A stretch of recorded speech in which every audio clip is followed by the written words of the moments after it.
মানুষের মৃত্যুর সাথে সাথে তার আমলনামা বন্ধ হয়ে যায়। যদি বন্ধ হয়েই যায় তাহলে তাদের সওয়াবের উদ্দেশ্যে তাদের নামের উপর ভিত্তি করে কেন ফাতেহা করা হয়? ফাতেহা দিলে কি মৃত ব্যক্তির আমলনামায় আদৌ কি পৌঁছায়? করলে মৃত ব্যক্তির জন্য লাভ নাকি ক্ষতি? এবং ইসালে সওয়াব কি তা কোরআন হাদিসের আলোকে ব্যাখ্যা করুন। এটা না, কিছু বাকি রয়ে গেছে, কিছুটা বাকি রয়ে গেছে। হলো ইজা মাতাল ইনসান ইনকে তাআল আমালু আনহু।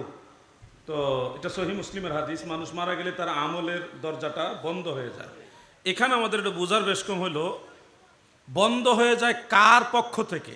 ওই মৃত ব্যক্তি আর আমল করতে পারবে না। এটা কিন্তু আপনার আমার পক্ষ থেকে সওয়াব রেসানি করতে পারবো না, ওটা না। ওই যেই মানুষ মারা গেছে সে চাইলে আর কোনো নেক আমল করতে পারবে না, তাকে বন্ধ করে দেওয়া হয়েছে। এখন ইসালে সওয়াব বা মৃত ব্যক্তির জন্য দুনিয়ার মানুষেরা দোয়া করলে কিংবা কোনো সওয়াব বকশিস করলে এটা দিয়ে তারা উপকৃত হবে কিনা, এক কথায় উত্তর হলো অবশ্যই হবে। এটার উপরে উম্মতের ইজমা হয়ে গেছে। এমনকি হাফেজ ইবনে তাইমিয়া তার মাজমুয়ে ফাতাওয়ার মধ্যে পর্যন্ত এটা উল্লেখ করেছে।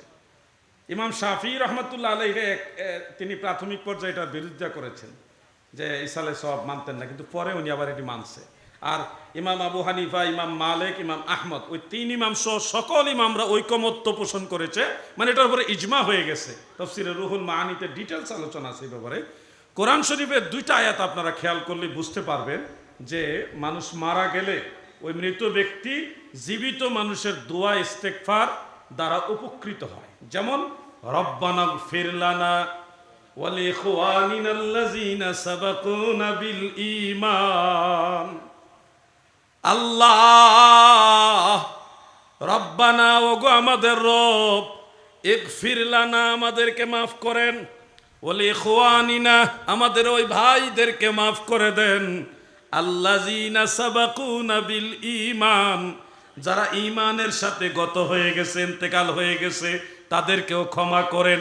যেহেতু মরা মানুষের জন্য ক্ষমার দোয়া শিখাইছে আল্লাহ, সেহেতু প্রমাণ হয়ে গেল জীবিত মানুষ দোয়া করলে মরা মানুষ উপকৃত হয়।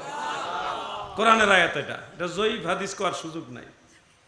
দ্বিতীয় আরেকটা আয়াত বলি, এটা আপনারা সবাই পারেন। রব্বির হামহুমা কামা রব্বায়ানি। যদি মা বাবা মারা যায় তাদের জন্য এই দোয়া যদি পাঠ করেন, নিঃসন্দেহে আপনার এই দোয়ার বরকতে কবর জগতে আমার আল্লাহ আপনার মা বাবার সাথে রহমের আচরণ করবে। এটাই কোরআন। তাহলে জীবিত সন্তানরা দোয়া করলে মৃত মা বাবা কবরে এই দোয়ার বরকতে শান্তি পাবে, এটাই তো কোরআনের শিক্ষা। ইব্রাহিম খলিলুল্লাহ দোয়া করেছে, রব্বানা গফিরলি ওয়া লিওয়ালিদাইয়া ওয়া লিল মুমিনিনা ইয়াউমা ইয়াকুমুল হিসাব। আল্লাহ আমাকে মাফ করেন, ওয়া লিওয়ালিদাইয়া, আমার মা বাবারও মাফ করেন, ওয়া লিল মুমিনিন, মুমিন বান্দাদেরকেও মাফ করে দেন। এখন খেয়াল করেন তো, ইব্রাহিম আলাইহিস সালামের দোয়া কোরআনে আছে, তাহলে বোঝা যাচ্ছে, কোরআন থেকে বোঝা যাচ্ছে, আরো বহু আয়াত আছে ব্যাপারে। ইসালে সওয়াব নিয়ে আমি আলাদা একটা কিতাবই লিখছি, তো সেখানে আমি সব দলিল একসাথে নিয়ে আসছি।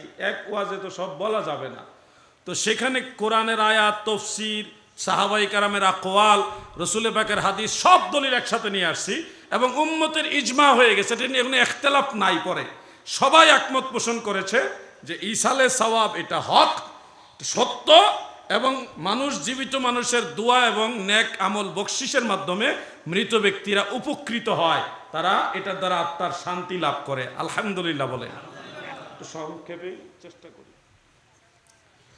যারা ফরজ গোসল কি কোন সময় ফরজ গোসল করতে হয়, অনেকে, এটা তো মক্তবের প্রশ্ন, এইসব এখানে ছোটো ছোটো বাচ্চা বসা, এইসব প্রশ্ন তো এখানে দেওয়াটা ঠিক আবার ঠিক না। সহজ করে নিলে সহজ, আবার সহজ না করলে কঠিন। তো প্রশ্ন ফরজ গোসল সম্পর্কে ছোট বাচ্চাদের জানার দরকার নাই, এটা মোটামুটি সবাই জানে। এসব প্রশ্ন আমি বাচ্চাদের সামনে বলি না, কারণ হলো ভাই তালাকের মাসালা মাহফিল আলোচনা করি না, পার্সোনালি আলোচনা করি। আবার কিছু মাসালা আছে আওয়াম এই যে বাচ্চাদের সামনে বললে তখন তাদের ভিতরে এটা চর্চা করার চেষ্টা করবে, আবার জানাও দরকার আছে, তার বলিয়ে দিই। ফরজ গোসল হলো, না এটা এড়াই যায়। ফরজ গোসল সম্পর্কে আপনারা অধিকাংশই জানেন, অধিকাংশ না প্রায় সবাই জানেন। স্বামী স্ত্রী রাত্রি যাপনের পরে, বিশেষ সময় পার করার পরে যে গোসলটা করতে হয়, এটাই সাধারণত আপনাদেরকে ফরজ গোসল হিসেবে চিহ্নিত করে রাখবেন। এই গোসল আপনাকে অবশ্যই অবশ্যই করতে হবে। আর যেটা নাইট প্রেশারের কারণে গোসল করতে হয়, এটা ওয়াজিব। কোনো কোনো আলেম এটা আবার ফরজ বলেছেন, তো সেটা হলো ওয়াজিব হিসেবে আপনারা করে নেবেন। তো আরেক, আমরা যে দৈনন্দিন জীবনে প্রত্যেক দিন গোসল করি, এটা ফরজও না ওয়াজিবও না, এটা সুন্নত। এটা কি সুন্নত? সুন্নতের মধ্যে সুন্নতে মুআক্কাদা না, সুন্নতে জায়েদা, মানে এটা মুস্তাহাবের সমপরিমাণ সওয়াব রাখে। যদি দিনে আপনি নর্মালি গোসল না করেন, আপনার কোনো গুনাহ হবে না, করলে সওয়াব হবে। গোসল করলে সওয়াব আছে। ইসলাম কত ভালো ধর্ম দেখেন। আপনি গোসল করছেন, এটার মধ্যে সওয়াব সেটিং করে দিছে আল্লাহ, সুবহানাল্লাহ বলেন। বাস, এর চেয়ে বেশি কিছু বলার দরকার নেই। ওয়াজই শেষ। কিয়ামতের দিন কে আমাদের সুপারিশ করবে? আল্লাহর হাবিব রাসূল সাল্লাল্লাহু আলাইহি সাল্লাম নাকি পীর সাহেব? যদি আল্লাহ রসুল সুপারিশ করে, তাহলে আমরা কেন পীরের কাছে বায়াত গ্রহণ করি? কিয়ামতের দিন পীরের ভূমিকা কি?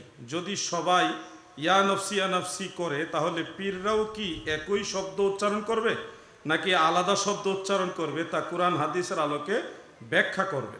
শুনুন, কিয়ামতের ময়দানের প্রথম যে সময়টা, ওইটা খুবই ভয়ানক ভয়াবহ একটা সময়।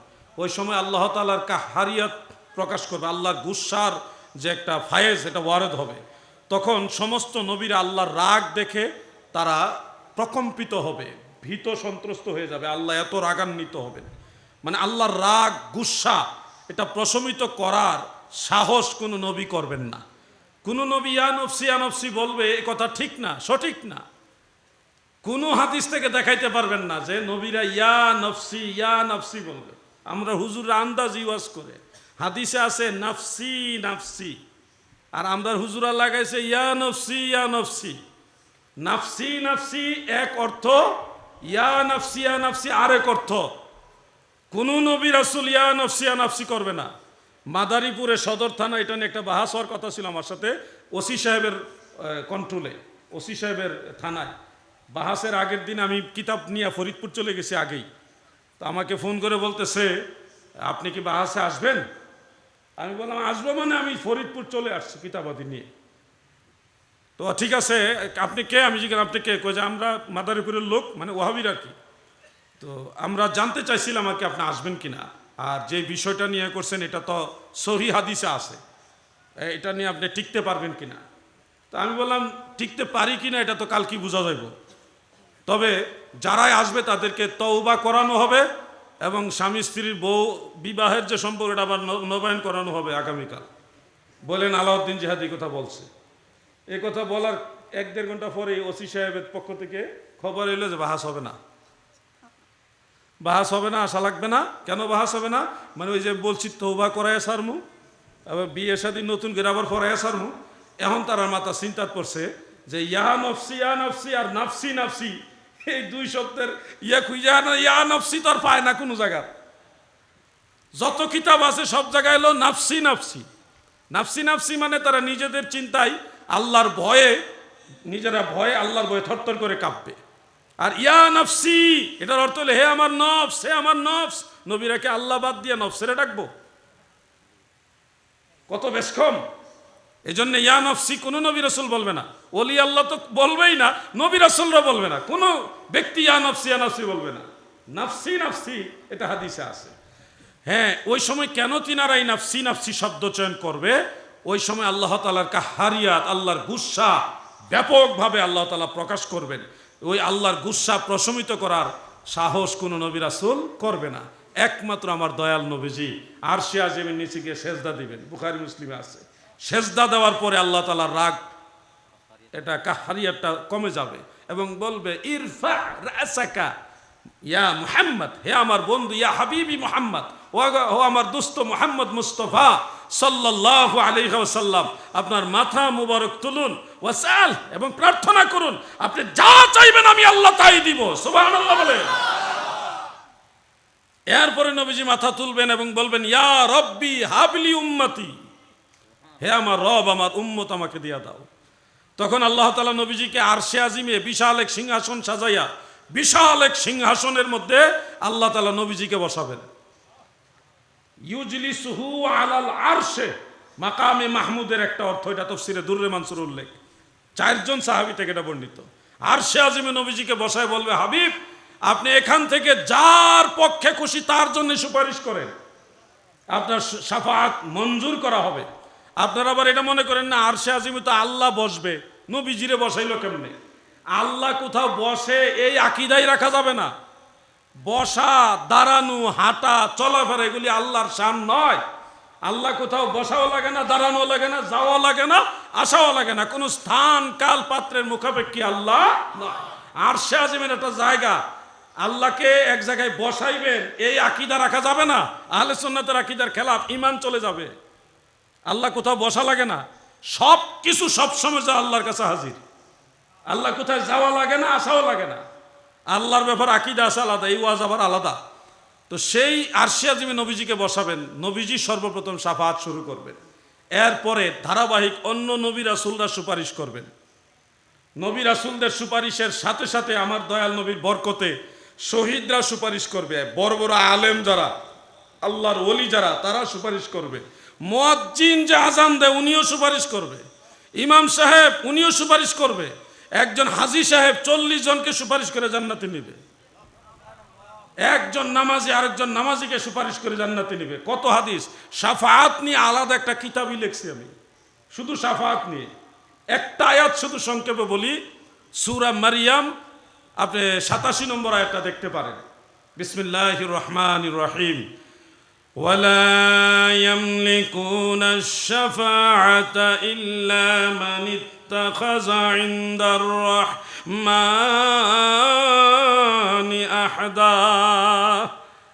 লা ইয়ামলিকুনা আশ-শাফাআহ, কেউ শাফাআতের মালিক হবে না, ইল্লা, তবে, মান ইত্তাখাযা ইনদার রহমানি আহদা, যারা রহমানের সাথে অঙ্গীকারাবদ্ধ বা রহমানের কাছ থেকে অঙ্গীকারাবদ্ধ, অঙ্গীকার নিয়েছে, আল্লাহর সাথে যার প্রেমের সম্পর্ক, তারা ব্যতীত, মানে আল্লাহর সাথে যাদের সম্পর্ক আছে তারা সুপারিশের মালিক হবে, এছাড়া আর কেউ সুপারিশের মালিক হবে না।